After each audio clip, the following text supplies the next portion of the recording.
గ్రామానికి చెందిన వెంకటమ్మ గారికి సంతానం లేదు. నేను ఒకరిని అల్లారు ముద్దుగా పెంచుకోవాలని బాబుని తీసుకొచ్చుకుంది మిర్యాలగూడ నుంచి. బాబుని తెచ్చుకున్న కొద్ది రోజులకి భర్త చనిపోయిండు.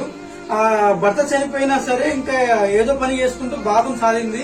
ఇంతలోనే ఒక విషాద వార్త ఏం తెలిసిందంటే బాబు నడవలేడు, ఎటువంటిగా మాట్లాడలేడు, మానసిక వికలాంగుడు అవుతాడని హాస్పిటల్లో చెప్పారు.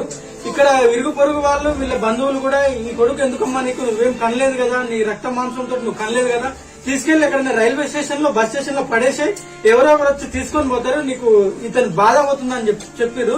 ఎంతమంది చెప్పినా సరే, ఎన్ని సంవత్సరాల నుంచి నేను కనకపోయినా సరే వాడికి నేను తల్లని గుర్తుపట్టిండు, నేను లేకపోతే ఉండలేడు, నన్ను చూడకుంటే ఒక ముద్ద కూడా తినలేడు అని బాధపడుతూ ఇంతమంది చెప్పినా సరే తనకు తినడానికి లేకున్నా సరే ఆ బాబుని ఎట్లనే సాగుతుంది. దయచేసి మాకు హెల్ప్ చేయండి. బయటికి పని పోలేని పరిస్థితి మాది. కనీసం ఒక కారం మిషన్, పిండి మిషన్ ఇస్తే నేను ఇక్కడనే ఆ పని చేసుకుంటూ ఇంటి వద్దనే నా కొడుకుని చూసుకుంటాను. నేను చనిపోయినన్ని రోజులు నా కొడుకుని నా వెంట ఉంచుకుంటాను. నా పేగుబంధం లేకున్నా కూడా ఆ దేవుడు ఏ జన్మలో మా ఇద్దరికి బంధం పెట్టిండో నా కొడుకు అయిపోయిండు. నేను తనని చూసుకుంటాను. తనని విడిచి నేను ఎక్కడికి వెళ్ళాలని చాలా చాలా బాధపడుతుంది. వెళ్ళాలన్నా కూడా భయపడుతుంది. నీ కొడుకుని తీసుకొస్తే మాకు కొద్దిగా ఇబ్బందిగా ఉన్నది అని చెప్తే కొడుకుని తీసుకొని పోయి ఫంక్షన్ జరుగుతుంటే దూరంగా కూర్చొని తినాల్సిన పరిస్థితి, అంత బాధ పరిస్థితి. ఇంకా బాధగా ఉంది. దయచేసి మాకు హెల్ప్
చాలా ఇబ్బందికరంగా ఉంది. ఈ చిన్న ప్లేస్ లో తనకు కారం మిషన్ పెట్టుకుంటున్నాను అని చెప్పింది. లిటిల్ సోల్జర్స్ ఫౌండేషన్ తరఫున చిరు సహాయం అందించాము.